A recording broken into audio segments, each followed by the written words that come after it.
మీకు ఫుడ్ తింటున్నప్పుడు మింగుడు పడట్లేదా? మింగడానికి చాలా ఇబ్బంది పడుతున్నారా? చాలా నీళ్ళు అవన్నీ తీసుకుంటే కానీ మీరు తినే ఫుడ్ మీకు చాలా ఇబ్బందిగా మీ ఫుడ్ పైప్ నుంచి దిగుతుందా? ఆ జబ్బుకి ఎక్లేసియా కార్డియా అంటారు. ఎక్లేసియా కార్డియా ఏమిటి, దానికి ఏంటి పరిష్కారం మాట్లాడుకుందాం. నేను doctor Konalakshmi, metabolic, bariatric and GI surgeon, Yashoda hospitals, Hyderabad. Achalasia cardia అనేది అన్నం పేగులో కండరాల్లోని ప్రాబ్లం. సో ఈ జబ్బులోని కొన్నిసార్లు అది కొన్ని వైరల్ ఇన్ఫెక్షన్స్ వల్ల వస్తుంది, కొన్నిసార్లు కారణాలు ఉండవు, ఇడియోపతిక్ అంటాం. ఏదో ఒక సమస్య వల్ల మన ఫుడ్ వెళ్ళే పేగులోని కండరాలు వీక్ అయిపోతాయి.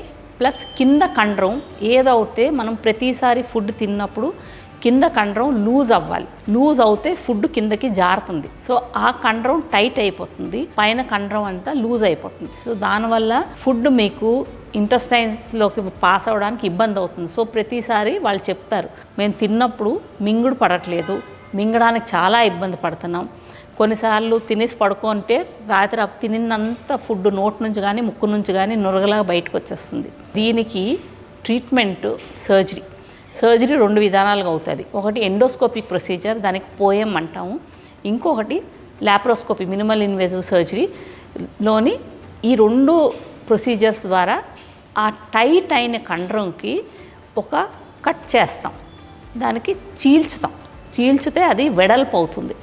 వెడల్పు అవ్వడం వల్ల మీ తినే ఫుడ్ ఈజీగా కింద పేగులోకి జారుతుంది. సో ఎప్పుడైతే మీకు ఇలాంటి సమస్యలు ఉంటాయో దానికి టెస్టులు చేయించుకోవాలి. అంటే ప్రతిసారి మింగుడు పడట్లేదంటే జబ్బు అనుకోకూడదు. ఎక్కువ సార్లు మీకు మింగుడు పడడానికి ఇబ్బంది అవుతుందంటే ఎండోస్కోపీ, బేరియన్ స్వాలో, ఈసోఫేజియల్ మానోమెట్రీ ఇలాంటి టెస్టులు ఉంటాయి. వీటి వల్ల మనకి కండరంలోని ఏం సమస్య ఉందో అది తెలుస్తుంది.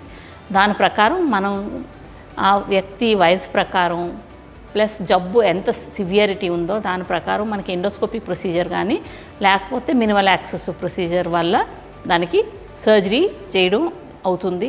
సో దానివల్ల మనకి మళ్ళీ ఆ కండరం కొంచెం వెడల్పు అయ్యి మన మింగుడు మళ్ళీ ఈజీగా అవుతుంది. Thank you. Like, comment and subscribe for more health updates.